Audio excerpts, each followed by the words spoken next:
You asked for it, and here's a recap of what happened with the bank. Be prepared, I'm going to talk really fast. Craig started working there in 2016. He immediately started telling everybody about this patent for a 2FA to a VPN he owned.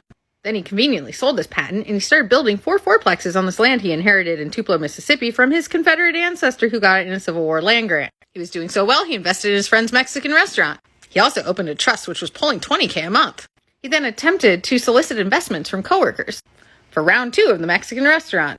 For $10,000, they could buy in on it too and enjoy all the same profits and dividends he has been enjoying from the first restaurant. His finances got very complex very quickly, so he hired a CPA named Chad in Tupelo and bought an $18,000 copy of NetSuite.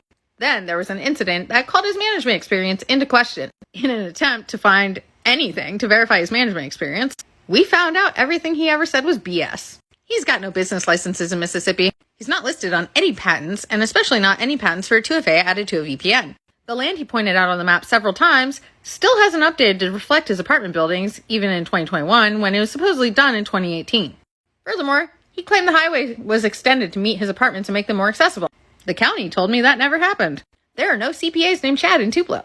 Also, Civil War soldiers did not get land grants in Mississippi. They got land bounties in places like Iowa and Tennessee. But on a hilarious side note, his Confederate ancestor, which I did trace down, was buried in a town named after my husband's ancestors. Anyone seen the movie Holes? Because it's making me feel like that.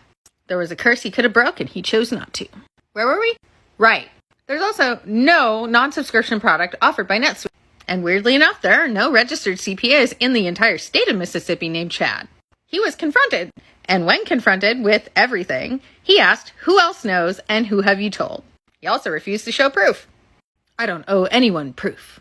Anyway, an ethics report was made because when you have a manager who is literally laying the groundwork for the long con, seriously, his behavior is very much like many well-known con artists. They tell these elaborate stories for years and years and years. And guess what?